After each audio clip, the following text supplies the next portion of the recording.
Good morning. Well, actually, good afternoon for some of you as well. And thank you so much for joining us today for this historical review of Colorado in a town hall style, where we will be taking a look back at our first adult legal market and how they have fared over the years. So today's format is going to be a little bit different, since we like to provide a platform for engagement here at Arcview.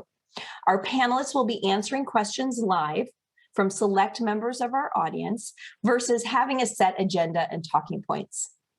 But since we can't get to everyone during the show, after the program, we will be opening up a new link for you to join our breakout session. Each breakout room will be moderated by one of our Arcview sister companies, Arcview Ventures, Arcview Capital, and Arcview Management Consulting. This is a way to interact with our panel, discuss topics of interest, and have a forum to meet like-minded canna enthusiasts. So please join us after the scheduled program. And at the end of the show, there's going to be a link in the chat. So please be sure to click on that, because you're going to have to leave this particular webinar and go into a new Zoom call so that we can all be on screen and talk to each other in these breakout rooms. Also, I want to point out the chat is open. We love the interactivity here, especially with our Arcview community. So please use this chat. Give us a shout out, tell us who you are, where you're from, and what you are all about in the cannabis industry. The Q&A is also open here at the bottom of the screen, and use that for questions for our panelists. And also we can use those in the breakout rooms if we don't get to your question during the show. So before we get started today, I just want to take a moment to recognize those that we lost in Boulder this last week. We here at Arcview and our extended cannabis community send our love and prayers to their families and to the entire community in Colorado. So cannabis brings people together, and we've certainly had our hardships, but nothing compares to the senseless violence that took the lives of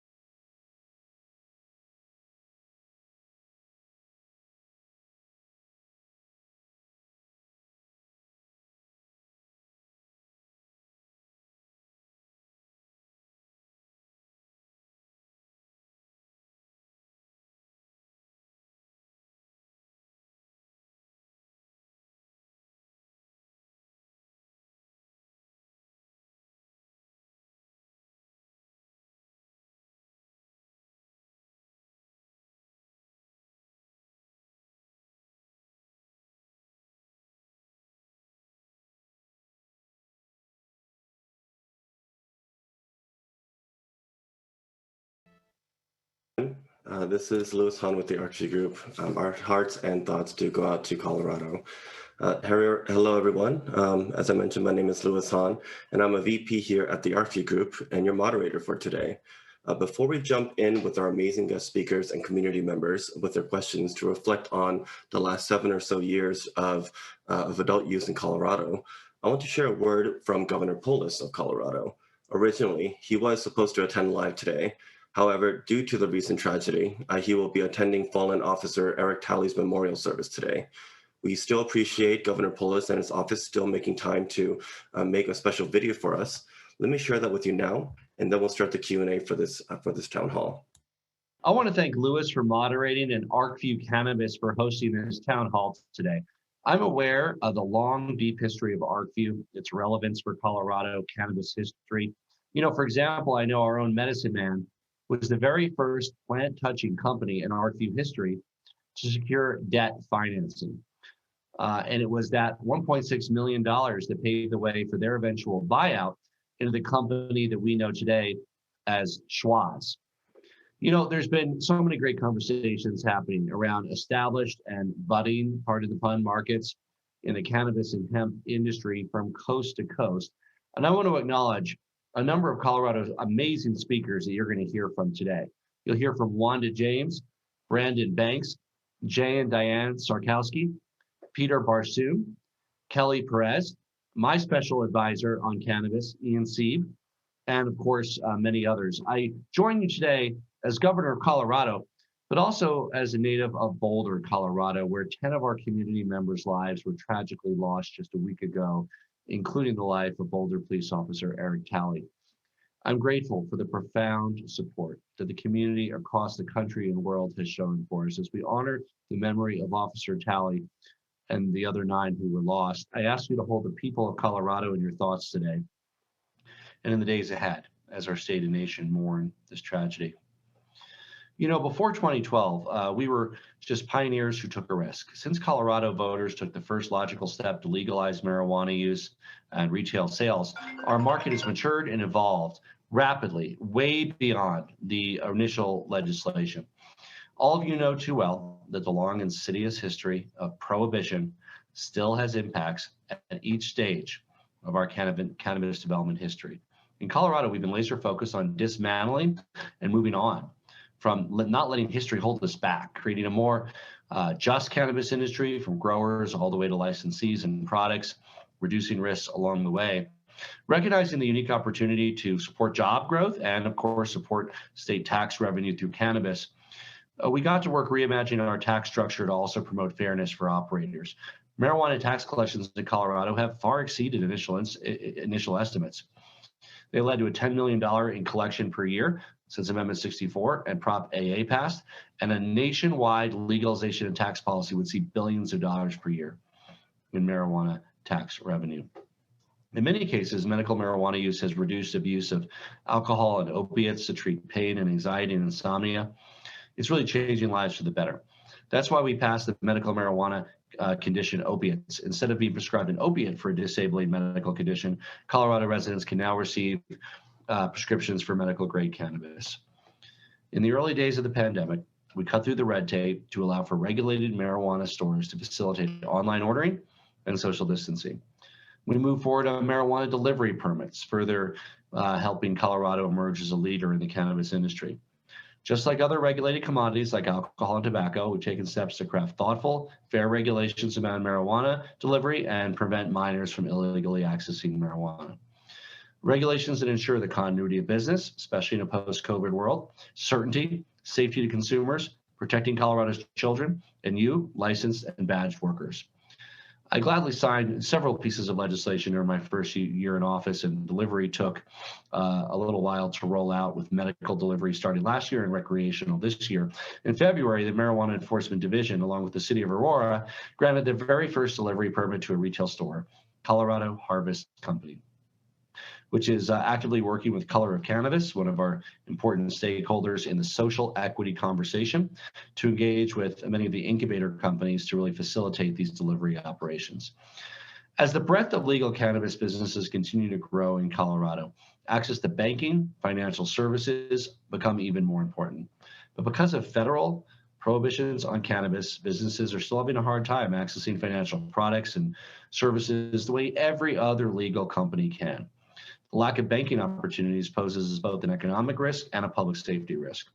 Currently, legal businesses are often forced to transact and pay for services and goods in cash, putting targets on their back for smash and grab, home invasions, other forms of theft.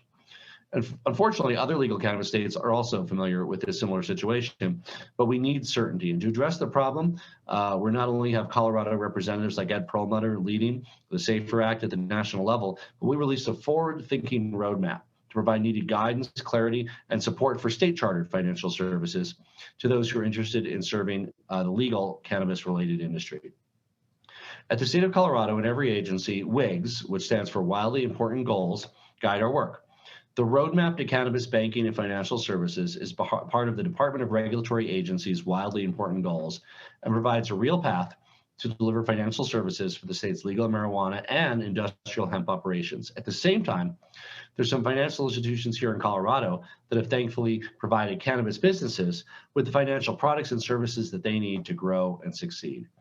I was proud to support the legislation as a congressman, and now as governor. 2021 could finally be the year that the SAFE Banking Act finally passes Congress and the Senate, and I'll continue to do everything I can to support it. States that have legalized marijuana need to answer fairness and equity questions as well. The state of Colorado Cannabis Cabinet has prioritized social equity along with hemp sustainability, banking, and hemp, the four big wigs. Ongoing implementation of the state's social equity licenses signed into law last summer, housed within our Marijuana Enforcement Division, which is called MED, was a monumental milestone, but the work is just beginning. That's why last fall, I was proud to grant a historic set of pardons for thousands of Coloradans who had been convicted of possessing 1 ounce or less of marijuana, now fully legal, clearing their records from when it wasn't legal. That included 2,732 convictions. That was an important step towards creating a more just system and correcting for the failed policy of marijuana prohibition in the past. Recently, I joined some of our champions for cannabis social equity at Wanda James Dispensary, Simply Pure, to sign a bill that utilizes marijuana tax cash funds to support entrepreneurs who meet the state's social equity license definition. This program will be similar to what SBA does with small business development centers across the state, but of course, marijuana businesses are unable to participate in that. Given the inaction of our federal government, we're just taking it upon ourselves to provide a similar form of assistance, low-cost loans and grants to those who meet our social equity licensee goals. The new law supports people like Fred Harris, who I granted clemency to this past December after he served 26 years of a 96-year sentence. Fred is now reentering society as a marijuana-related business owner. These are vital pieces of legislation, which are a start of our long work to end discrimination in the cannabis industry on the basis of justice-involved history and gender and race and sex and much more. In Colorado, we support our own and are committed to supporting the successful creation of more social equity. That's what makes Colorado regulated marijuana industry unique nationally. That's why we continue to be the gold standard. I encourage other legal cannabis states to fill the gaps with support, and town halls like today's are really important for moving the needle towards an inclusive and just cannabis industry. Let's talk hemp. For over a decade, I've also been focused on raising the issue of globally competitive hemp in Colorado and across the country. The 2018 Farm Bill gives us a unique opportunity to establish a comprehensive blueprint for hemp in Colorado that builds on our momentum. I established the Colorado Hemp Advancement and Management Plan, CHAMP for short. It's not just a catchy acronym. It actually is a multifaceted, progressive approach towards building a framework that can support and help make Colorado the leading state for industrial hemp production. Just this last Friday at the Northern Colorado Hemp Festival, I was proud to release the Colorado Hemp Advancement and Management Plan report, which has 21 key recommendations specific to each part of the supply chain developed over the last year by more than 200 stakeholders. Balancing advancement with management is how we move the top industrial hemp industry in the country forward. And our proposed homemade regulatory framework through CHAMP allows us to prioritize research for new hemp applications, alternative fuels, fiber, feed, food, housing, and just about everything we use in our daily lives. CBD oil has also added a lot of value to the industry. However, consumer demand grew at a slower rate in recent times, and the upside is certainly a large potential for tapping innovative disruption. Companies like EcoGen and Grand Junction are doing groundbreaking work to feminize CBD genetics that reduce waste, increase production, and get the highest possible yields of cannabinoids from seeds with targeted concentration of CBD and THC in plants for less risk, more advanced, sustainable finished goods to live up to their promise. Boulder's Left Hand Hemp has been leveraging the technology of the hemp community for years to build communities, constructing entire homes from hempcrete. Hemp is driving the shift to a thriving wellness economy in Colorado, fueled by sustainability of the crop itself. In return, our producers have never been in a better position to grow into financial wellness, grow the raw materials for innovation, and create jobs. I was proud to be part of Patagonia's short documentary film recently, Bring Hemp Home, which brings to life the real possibilities of hemp in our state, not only as a product, but as a solution to the diverse challenges Colorado faces. In partnership with Patagonia and Hemp Vortex, along with local partners, White Oaks Farms and Formation Ag, the state continues to develop means and applications for a truly sustainable industry and work towards making Colorado the home for hemp excellence. With all but one Colorado county currently in drought, hemp is a critical alternative to the water-intensive crops that we've traditionally grown. In areas like the San Luis Valley, where water is stressed and expensive, hemp is the beginning of a profoundly innovative and successful disruption. We don't want these communities to dry up and people to leave. And that's why maintaining a home for hemp in Colorado is so important.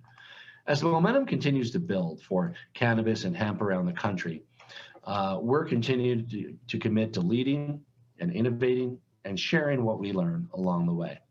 There's a lot of work to get done. But with strong allies, industry leaders on the ground, public elected officials of both parties, we can build models for cannabis and hemp that meet the unique needs of our state and our country. And of course, work to support other states that are striving to achieve legalization now. I hope to join you all in person next time to continue this conversation. But for now, thank you, be safe and be well, and have a hemptastic day. Thank you again to Governor Polis and his office for the opening remarks. Just one correction, we won't be having Kelly Perez join us. However, we are very fortunate to have Nancy Whiteman from Wana Brands joining us on this amazing panel of experts. With that, let's bring them all online. Nancy, Ian, Wanda, Diane, Jay, Peter, Brandon, if you want to turn your cameras on. So great seeing you all again. It's been too long. Hello, hello. I know you all may know each other, but for those in the audience who aren't familiar, do you mind introducing yourselves? And let's just go in that order, starting with Nancy, Ian, then Wanda. Hi, I'm Nancy Whiteman. I'm the CEO of Wana Brands. We are an edibles company based in Boulder, Colorado. Thank you. Ian?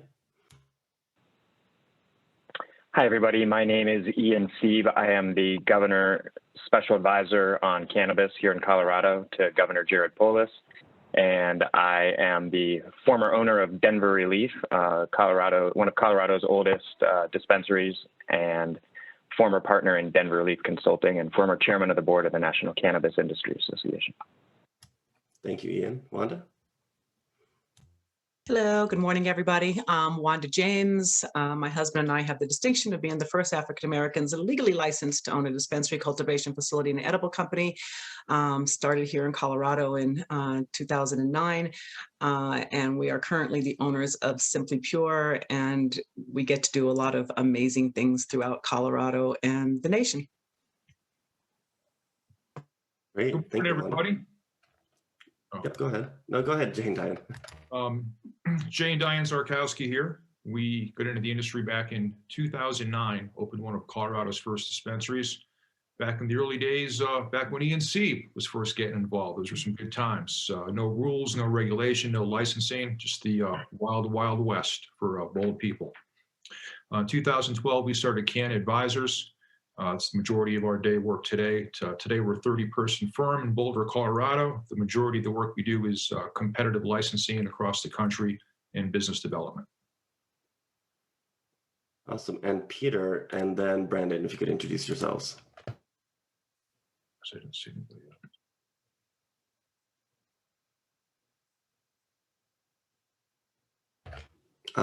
Brandon, maybe we could have you introduce yourself first while we sort Peter out. Yeah, not a problem. Brandon Banks, originally from Chicago, Illinois, moved out to Denver, Colorado in 2010, along with my partner, co-founded a dispensary in Northglenn, Colorado, Natural Selections, ran that successfully for 5 years, exited that and launched Natural Selections in Massachusetts, where we have 3 medical licenses, 3 adult use licenses, along with a 30,000 square foot warehouse. Also sort of had a semi-exit there, still on the board of directors with that company out east, and have launched a new venture where we're focused on retail licensing in multiple states. Thank you, Brandon. And Peter, we have you now. Mind introducing yourself? Hi, I'm Peter Barzum. I'm the founder and CEO of 1906. We're one of the leading cannabis edibles brands in the U.S. We started in Colorado in 2016, and we're now in Colorado, Illinois, Oklahoma, and Massachusetts. Awesome. Thank you so much, Peter. And I appreciate everyone taking the time to jump on this webinar with us today for this town hall. And as Kim, our CEO, mentioned at the beginning of this call, this is a little bit of a unique format where we're going to have more of a back and forth conversation with a select number of people from the cannabis community at large that we've curated questions from. So we'd like to first hear from Frederica Easley. If we could have you come online here. And if you could briefly introduce yourself, and then we could jump right into your question there, Frederica. Awesome. Thank you, Louis. Good afternoon, everyone. I am Frederica Easley, originally from Buffalo, New York. Really excited about New York legalizing today. Senate vote at 3 p.m. But I currently live in Austin, Texas, and I am a strategic advisor for the People's Holding subsidiary of the People's Dispensary. And my question for you all today is, outside of some of the norms, which would be 280E and safe banking. As operators, what role would you like to see the federal government play in the cannabis industry?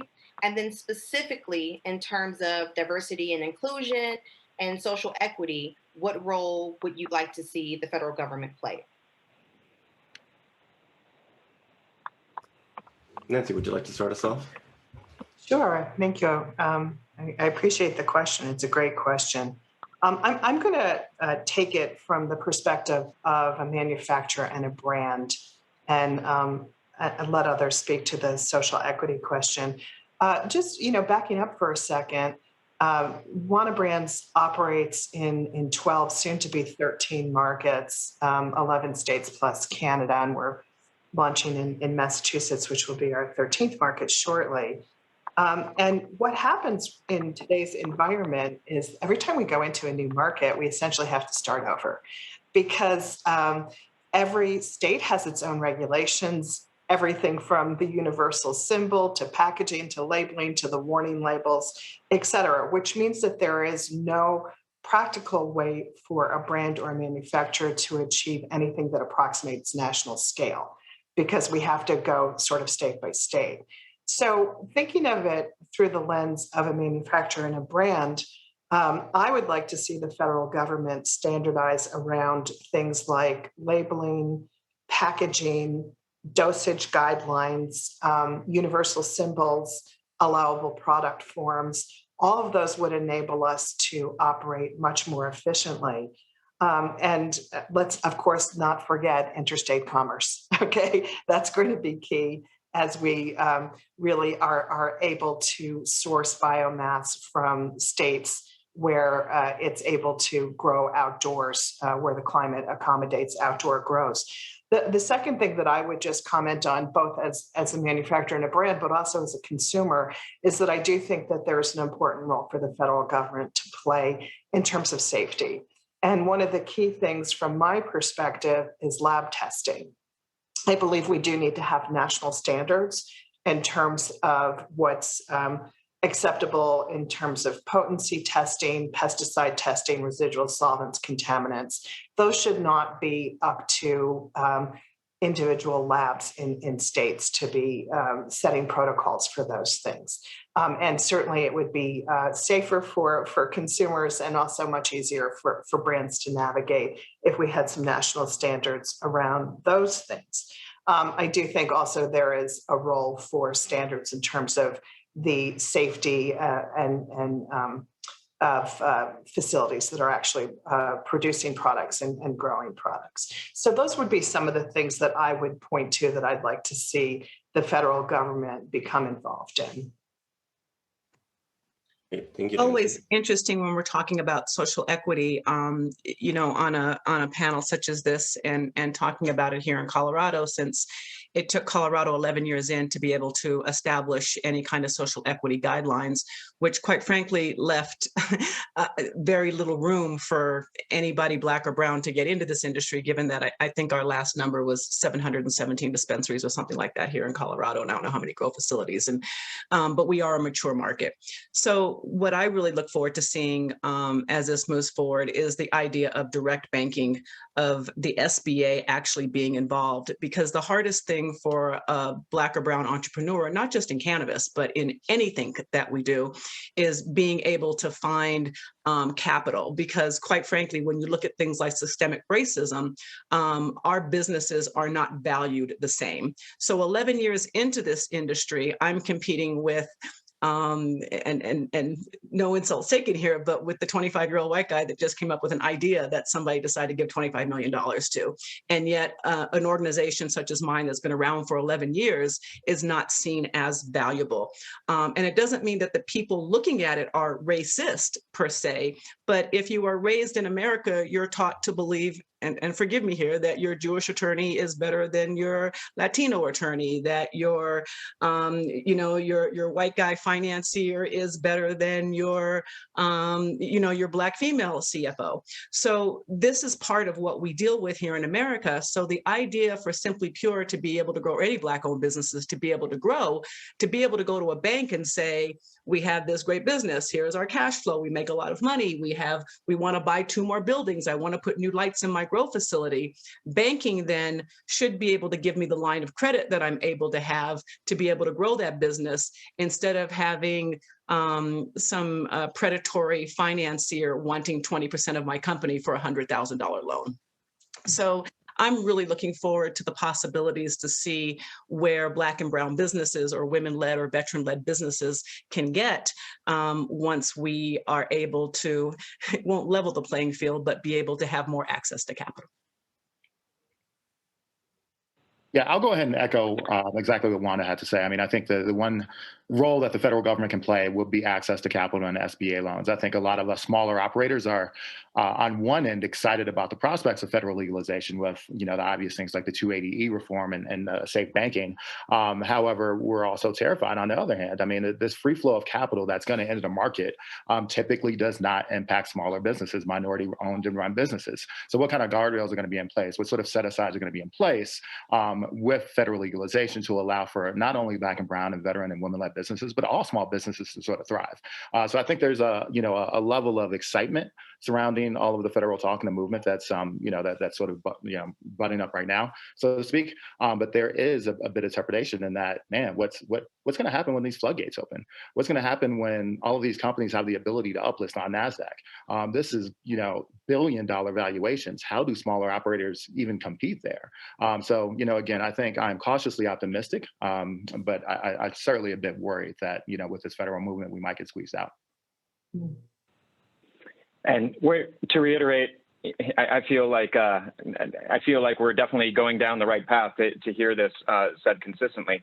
What Wanda and Brandon are both speaking to is exactly what Colorado's just done with this Marijuana Entrepreneur Action Fund, which we do believe the inaction of the federal government to then mimic what SBA is doing and setting up essentially these small business development centers and offering not only technical assistance to teach people, but also low-cost loans and grants, allowing that to be a returning fund, the ability to reinvest in companies and allow them to build. It's important to support businesses of all shapes and sizes through SBA, but we can't ignore the past disenfranchisement that's attributed to the failed war on drugs.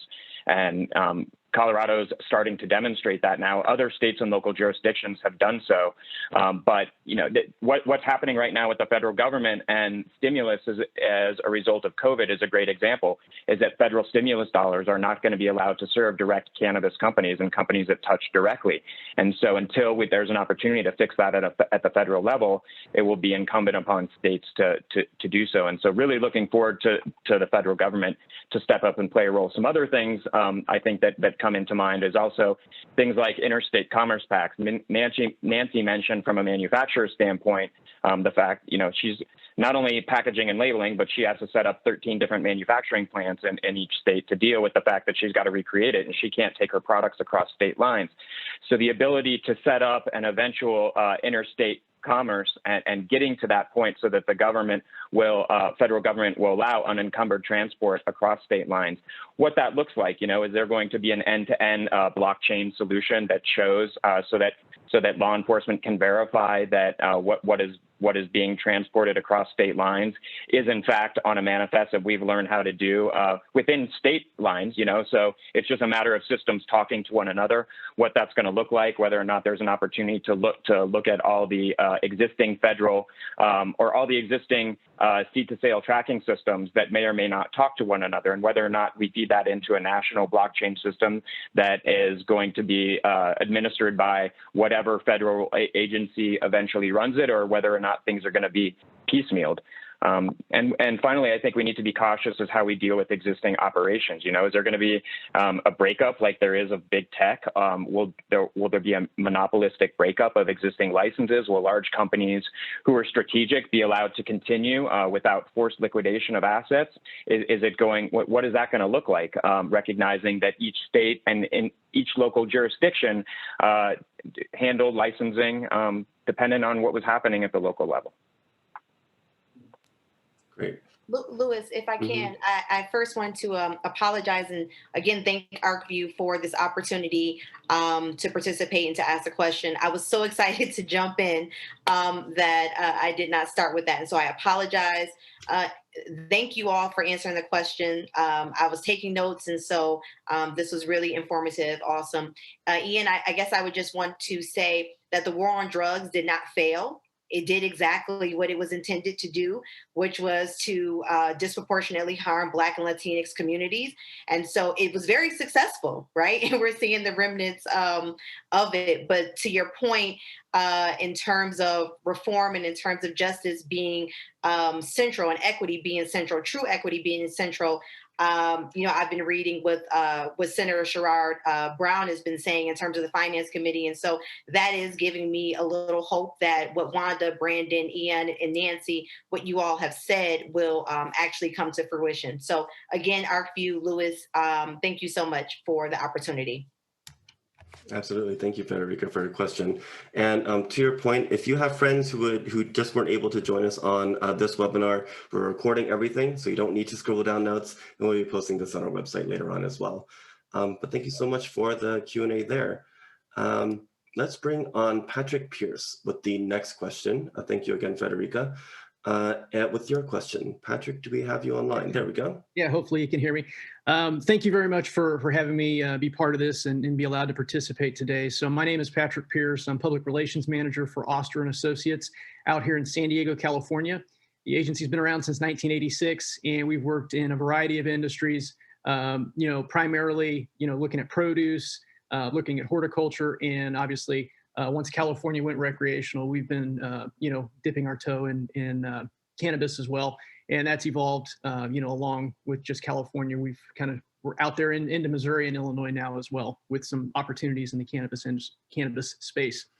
So my question is, we understand that stoners are, we know that they're the base of the cannabis industry, but we know that certainly has continued to evolve over the years. And understanding that, then my question really is, what does the cannabis consumer and patient access look like after 7 years of recreational cannabis, in Colorado? So what does the cannabis consumer, patient, and access look like after 7 years of recreational cannabis in Colorado? Hi, this is Peter Barzum, the founder of 1906. We started 1906 because we believe that there's a large and growing segment of adult consumers who are looking for alternatives to alcohol and pharmaceuticals, where it's not about getting high and it's not about smoking. It's just about improving your daily life and managing the demands of daily life through cannabis. And so I think one of the things that's important to recognize is that there is no such thing as a cannabis consumer right now. People who consume cannabis run the gamut from 95-year-old grandmothers to children with epilepsy, to folks who are dealing with pain, trouble sleeping. Just sleep in and of itself affects, or the lack of sleep affects 70% of Americans today. And looking for aids to help sleep is the number one or number two reason why people walk into a dispensary. So I think what has evolved is this notion of the stoner as the cannabis consumer. I think is no longer relevant. Whether it ever was is even open for discussion. And now we're seeing that cannabis is a widely accepted plant medicine, just like it was before 1906 and before Prohibition started. And I'll jump in, as I've been a part of the cannabis community since it started as a medical marijuana program. And I think that that's something that we have to really recognize as more and more states come online, it's very typical for them to start out with a medical marijuana program. And then once they realize that the sky is not going to fall, they are quite often now passing even legislatively adult legalization. And what I'm seeing here in Colorado, and to support what Peter says, my 93-year-old mother uses cannabis products daily. I think that there is no, like you said, no certain cannabis consumer, but quite often they are going in for medical purposes into a dispensary, and they're still having to rely on the bud tender, the customer service person to educate them on the products, how to take them, how often they should take them, because we are not getting still the buy-in, the support from the medical community. So I think it's important for people who are maybe in other states who are looking forward to a broader market and more access for people, that we figure out how we can still serve the medical patient base with the people who are using it for recreation purposes as well.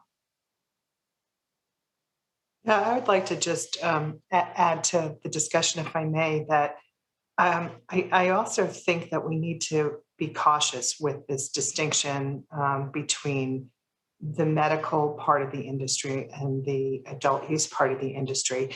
The reality is that many people just choose not to get a medical card, but are still using cannabis for health and wellness purposes.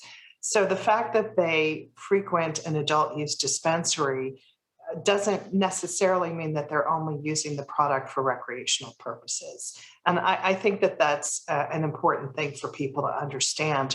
I've been in the industry since 2010. We're all a bunch of old timers here. And I've seen just an enormous mainstreaming of cannabis and people really understanding its uses for helping, as Peter was saying, with everyday health and wellness concerns, whether it's anxiety, whether it's sleep, energy, all kinds of things that people are using it for.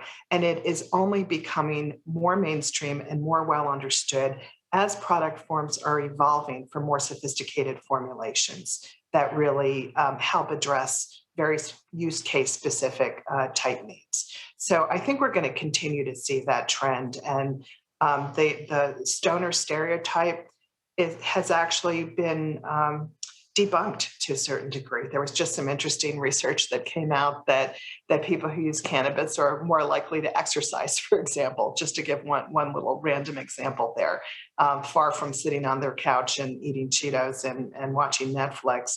They're actually out in the world and very active. So I think that the cannabis consumer is broadening and mainstreaming.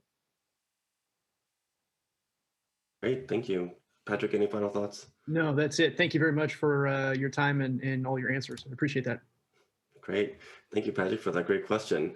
Next up, we have Matt Burlando coming online to ask his question. Hello, Matt. Hey, Louis. Hello, everyone. It's been a great discussion so far. Thank you very much for taking time out of your day. Matt Burlando. I'm based in Pittsburgh, Pennsylvania. I have been involved in the industry since 17 as a cannabis capital advisor and a connector finder to sources of equity and debt financing for operators, primarily for operators and license holders. Most of the focus has been on more than the newer limited license states east of the Mississippi, Northeast and Mid-Atlantic. So I appreciate all the insight in the Colorado market, which I am not very knowledgeable on, I'll admit. So thanks again.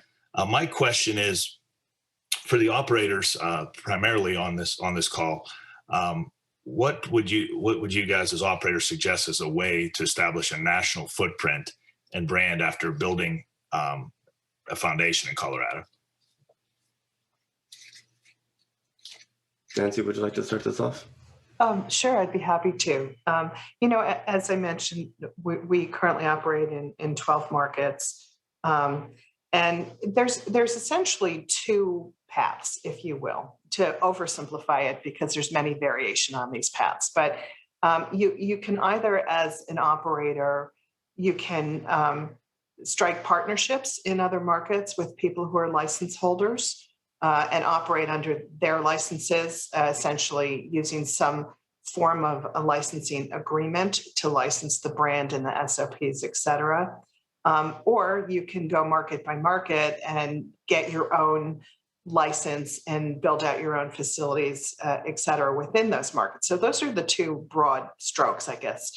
Each of them have their pros and cons. And I can tell you neither one of them are easy. If you choose the licensing model, as we have done, it does let you get to markets quickly, as we have done. You lose some control because you're not running your own facility. And there are some trade-offs.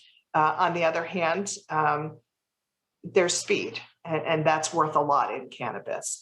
The other model where you go market by market, take your own licenses, build out your own facilities, clearly requires a different level of CapEx, and it's slower, right?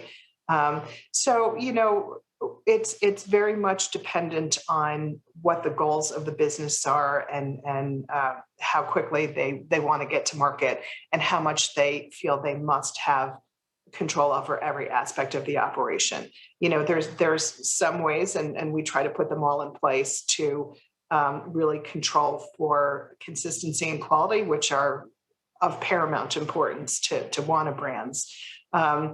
And there's, ways that we can protect our IP, but it is not as complete control as it would be, obviously, if we were holding the license within the market. In terms of the brand building, because of what we were talking about with the first question, the different regulations state by state for marketing and labeling and everything, it's some of the more typical ways that one builds a national brand are not available currently to the cannabis community. Clearly, things like television advertising or on a national scale are not possible. But even things that are simpler and people take for granted, being able to be visible on Instagram or Facebook or those things have a lot of constraints around them as well. So it does require some creativity and some finesse to build your brand state by state. I can tell you from Wana's own experience that although we haven't been able to partake in some of the more typical national brand building exercises, our brand is well known. And when we launch in a new market, there is immediate uptake. We launched in Canada in September, for example, a whole other country. And within a couple of months, we had 40% market share in Canada. So brands are, even though they have to go state by state, they are, in fact, the brand is transferable across states. Thank you, Nancy. Diane, Jay, any thoughts there? Peter? Sure. So, certainly acquiring a license is probably more suited to a brand that might be a retail brand or a cultivation brand. I'll use some of the larger MSOs as an example. If they want to gain a retail footprint in a new state, they're going to go out and acquire a license. That could be a competitive application. It could be non-competitive. You have to just apply and fight your way through it. And it's certainly possible to buy licenses. Certainly as a brand, it most certainly I would think makes a lot more sense to strike up a license agreement with the right group. And Nancy, I'm sure you've had to kiss a lot of frogs before you found those right people in each state. You too, Peter. But I'm gonna look into my crystal ball here and throw a third way out, Nancy and Peter, that you guys may be expanding into other states one day. And I got to believe in my heart that it's coming, and that's interstate commerce. Hopefully one day you guys will be shipping products from Colorado or other manufacturing states to new markets, just like any other business. Don't know when that day is going to come. For the last 12 years, I've been saying, oh yeah, banking should be fixed in the next year. So I'm not going to speculate, but again, it's an exciting times when it happens. Jay, from your mouth to God's ear, that's all I can say. I think one of the things that's important to contrast is Colorado's approach to licensing versus other markets. And I think that what I would predict that we would see is that the limited license market structures, particularly found east of the Rockies, are going to be turned out, to be challenging for a number of reasons. It doesn't provide the access for consumers and patients to the best set of products. It typically blocks out social equity candidates and makes the barrier really high to enter into the market, and only enriches a small set of already well-capitalized established players. So what I would hope is that whether it be through the dismantling of these individual state regimes that keeps players out, or through the opening up of interstate commerce, that we break down the barriers of licensing and allow for freer markets to operate, which at the end of the day are going to give consumers access to the best quality products at the best value prices. What we're seeing in these new adult use market and these limited license markets is people don't have access to the best quality products. They're paying the highest set of prices, and they're the least diverse markets in the country. Great. Thank you so much, Nancy, Jay, Diane, Peter. Matt, any final thoughts or anything? No, I really appreciate the various insight there. Thanks a lot. Great. Thank you so much. All right. Our next question comes from Amy King, all the way from Mexico. Amy, let's bring you online.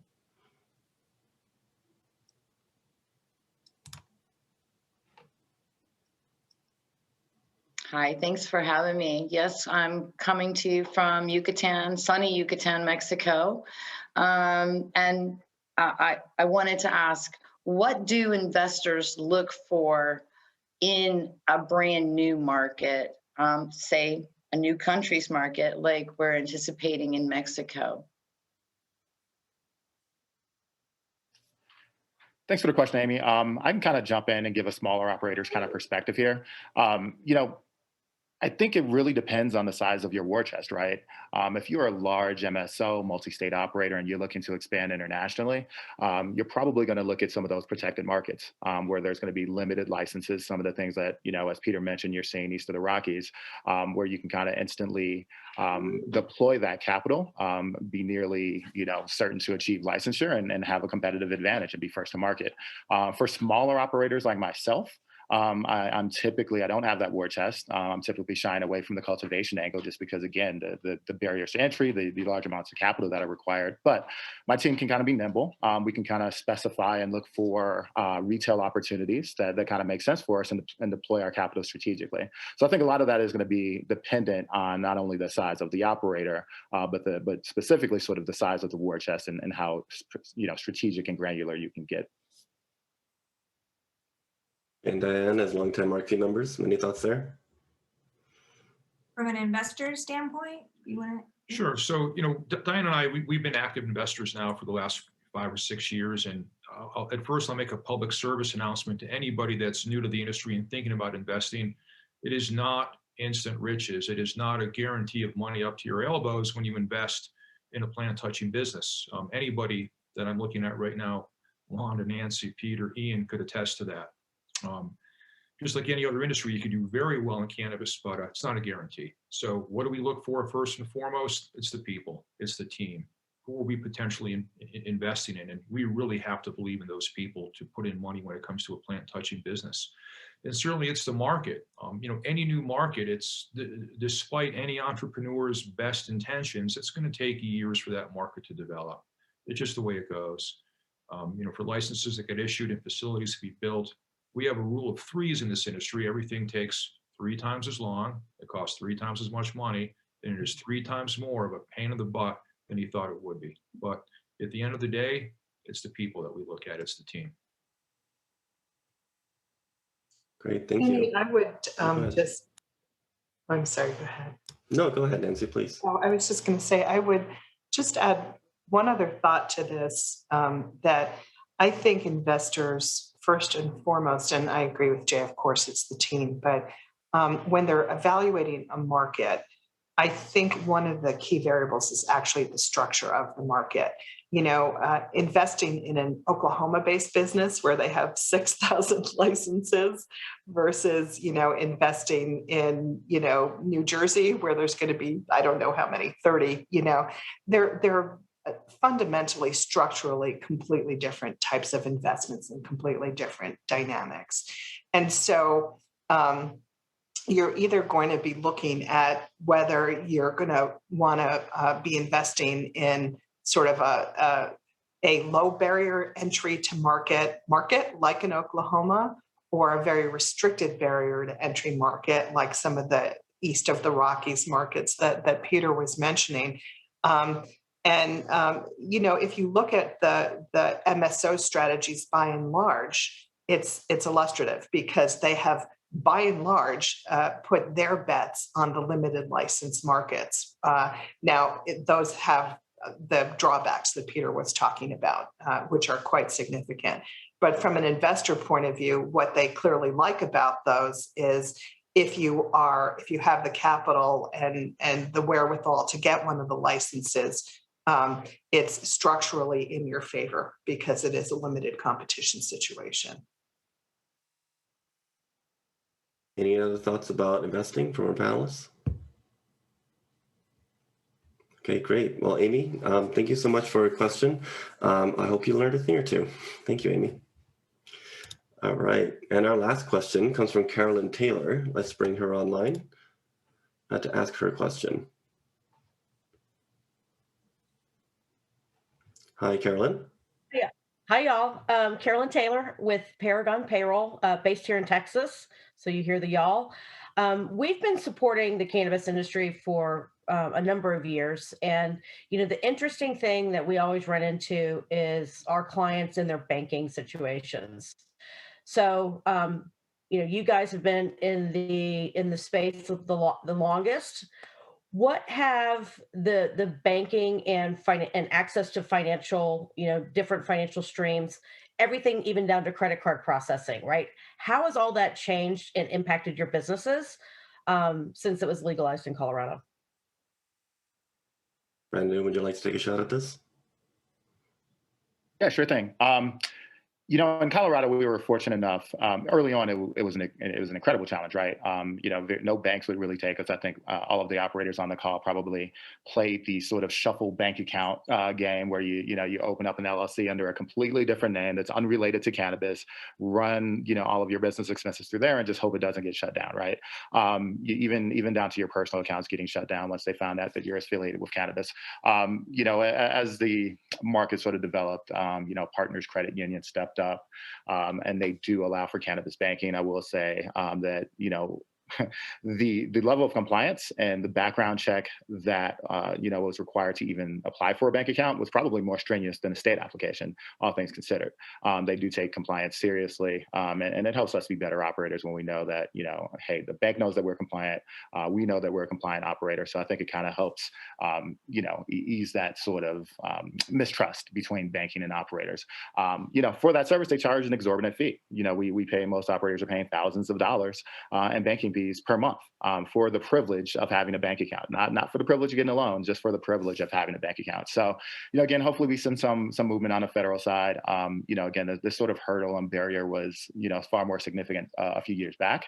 But I do think that most operators in the space do have a legitimate bank account here in Colorado, Massachusetts. We use Century Bank, sort of similar programs, similar sort of compliance structures. I think a personal sort of story.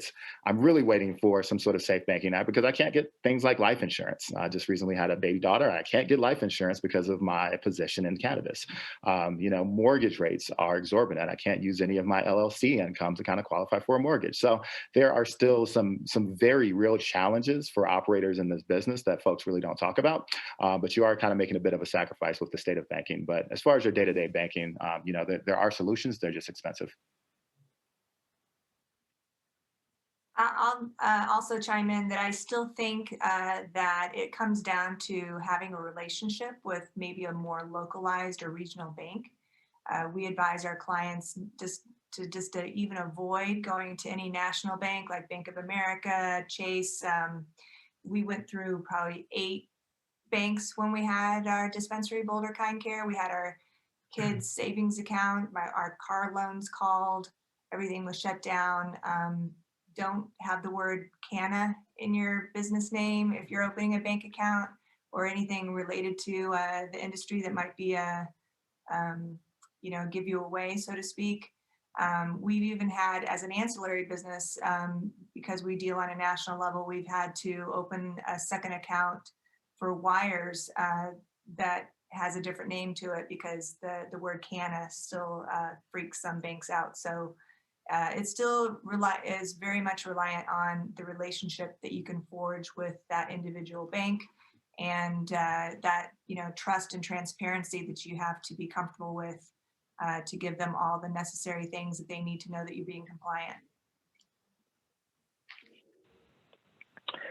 I have all kinds of things to share as it relates to banking. I'm in this interesting position in that I was, as some of my friends and colleagues know, that we are one of the earliest regulated businesses. What brought me to leave private industry, running a successful business, and go to work for the federal government or for the state government was because a formal federal legislator who was a champion for banking issues all these years had asked me to come on board. But how did we establish a relationship? Well, it was after lobbying at lobby days, got home and in 2013 to a letter from our bank that we were being cut off due to recent federal pronouncements that had happened 4 years earlier, mind you. So how was it addressed? Well, at that time, then Congressman Polis wrote a letter to my bank, BBVA Compass, and offered to set up a meeting between Department of Treasury, Department of Justice officials, and the bank. The bank politely declined the invitation, and rather than kicking us out, it allowed us several months of additional banking and an opportunity to find another bank. As everyone was talking about, shuffling, losing 22 counts at a time is what happened this first one. But it was truly that action that allowed me to solidify a relationship with Congressman and now Governor Polis that led me to be here. So it is because of the banking woes that I find myself working in state government. And what we're doing here in Colorado, as the governor mentioned during his opening speech, that we have these wildly important goals and these WIGs, and banking is one of our 4 main priorities here in Colorado as it relates to cannabis. So I'm going to put something in the chat window, which was a roadmap to banking that we released last year. And so first is just the graphic image. And there's a longer form document that we put together, which as a part of the Cannabis Cabinet, I chair along with the Director of Cabinet Operations. We meet on a monthly basis, all the governor's cabinet members from all the different agencies, and we shape these WIGs and these wildly important goals and determine that banking, very specifically, was going to be one of the main goals. So we've not only permitted, but we've encouraged, as Di was alluding to, our state-chartered banks and financial institutions to provide banking services, not just depository services, but services of all types. We've hosted town halls with licensees and our financial institutions. We had one recently specifically on banking. We do them for all different subjects, but the one that we had recently on banking had over 450 stakeholders attending. Banking, insurance, trade associations have been engaged and been attending and spoken at these working groups and the town halls. The Department of Regulatory Agencies that regulates state-chartered banks, financial institutions, insurance, they actively participated in the CHAMP program that the governor spoke of to deal with the conundrum. It's not just for marijuana. Federally legal hemp companies are dealing with these issues as well. And so we had the conversations with them. And Dora is involved in our marijuana rulemaking. The Marijuana Enforcement Division does a really good job of engaging with stakeholders as we change rules, but to have the regulatory bodies also there and participating. So they've played a role in everything that we're doing, and we're in touch with them regularly on a weekly basis, having conversations with the legislative team over at Dora related to any cannabis-related legislation. Here in Colorado, we've encouraged new and emerging technologies as the roadmap speaks to, issuing even interim guidance on virtual currencies and recognizing the challenges associated with just cash transactions and how licensed money transmitters in the state of Colorado can work with our licensees and those who really want to help find those disruptive, innovative solutions to take cash off the street so that we can allow other methods of electronic electronic transfer of dollars. So we're continuing to focus not just on banking, but on insurance. In the next few weeks, we're getting ready to host a series of bi-weekly town halls with stakeholders and insurance groups, where we are really going to be digging into what types of services can be available. And another Arcview company, in fact, Cannabis, has played a really important role in having some of these conversations at the state level. Patrick McManaman, the former CEO, was involved in our last town hall, and I know that they're going to play a key role in what they're doing because of the leadership that they put out on a national level. So Colorado has prioritized it. It's a huge piece of what we're doing, and we'll continue to focus on it this year. And the last thing I'll say is Brandon did speak to something and made an important point, is that most licensees in Colorado do have depository services, but that's all that they have. And, it's one thing to be able to deposit your cash. It's another thing to be able to have all the other services that are available, life insurance, mortgages, and the abilities that all other businesses have. So we're trying here in Colorado. We're proactively engaging on the state level, but again, we really need to see some federal action, and look forward to seeing what our own Congressman Perlmutter is doing with the Safe Banking Act. There's more sponsors than ever before. We expect to see something happening in the House. There's been a Senate introduction, and the hope is that Jay's crystal ball trying to do so on an annual basis, that this year, 2021, will be the year where we see cannabis banking once and for all at the federal level. Wow, that was super insightful. I appreciate everybody's comments on that. Thank you. Thank you. Thank you, Carolyn. Start saying it again then. I'm going to say Ian says in the next year, so spread him the good word. You heard it here.